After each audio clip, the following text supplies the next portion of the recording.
नमस्कार दोस्तों, स्वागत है आपका वन शॉट एसएससी पर। आज के इस वीडियो में हम कंप्लीट बायोलॉजी को कवर करेंगे, जो हर प्रकार के गवर्नमेंट एग्जाम के लिए फायदेमंद होगा। तो चलिए शुरू करते हैं। तो सबसे पहले एकदम शुरुआत से शुरू करते हैं। ये जो शब्द है बायोलॉजी, ये आया कहाँ से? देखिए, ये शब्द 1802 में दो वैज्ञानिकों ने दिया था, लैमार्क और ट्रेवरिनस। अच्छा, 1802 में। हाँ, और ये दो शब्दों से मिलकर बना है। बायो, जिसका अर्थ है जीवन, लाइफ, और लॉजी? लॉजी आया है लोगो से, जिसका मतलब है अध्ययन, स्टडी ऑफ। तो बायोलॉजी का सीधा सा मतलब हुआ जीवन का अध्ययन, स्टडी ऑफ लाइफ। बिल्कुल। और जब हम जीवन के अध्ययन की बात करते हैं तो इसमें तो पौधे भी आ गए, जानवर भी। क्या इन्हें अलग अलग समझा जाता है? हाँ, यहीं पर बायोलॉजी को मुख्य रूप से दो शाखाओं में बांटा गया है, जूलॉजी और बॉटनी। जी, ज़ूलॉजी यानी जंतु विज्ञान, जिसमें हम जानवरों और मनुष्यों का अध्ययन करते हैं, और बॉटनी, जिसमें हम पौधों का। एकदम सही। और इन क्षेत्रों के जनक भी बहुत महत्वपूर्ण है परीक्षाओं के नजरिए से। जंतु विज्ञान के जनक अरस्तु को माना जाता है। हाँ, और वनस्पति विज्ञान के जनक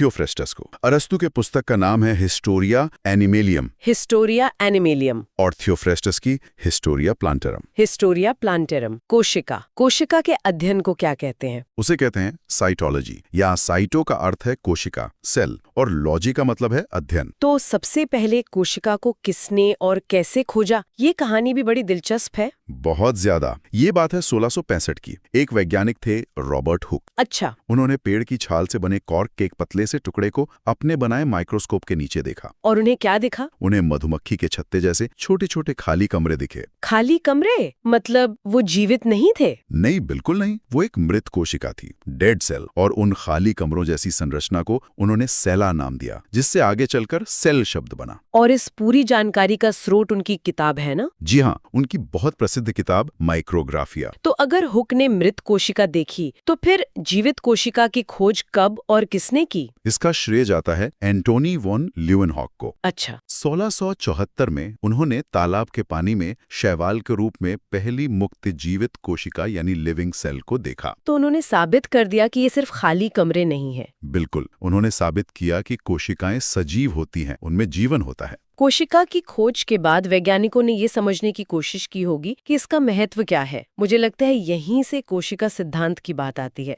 सही पकड़ा आपने। 1838-39 में दो वैज्ञानिक थे, मैथियाज स्लाइडन, जो एक वनस्पति शास्त्री थे, एक बॉटनिस्ट। हाँ, और दूसरे थे थियोडोर श्वान, जो एक जंतु विज्ञानी यानी जूलॉजिस्ट थे। और इन दोनों ने मिलकर कोशिका सिद्धांत दिया। जी, इस सिद्धांत के मुख्य बिंदु थे, पहला कि सभी सजीव प्राणी कोशिकाओं से बने होते हैं। ठीक है, ये तो सबसे बुनियादी बात हो गई। दूसरा, कोशिका सभी जीवों की बुनियादी संरचनात्मक यानी स्ट्रक्चरल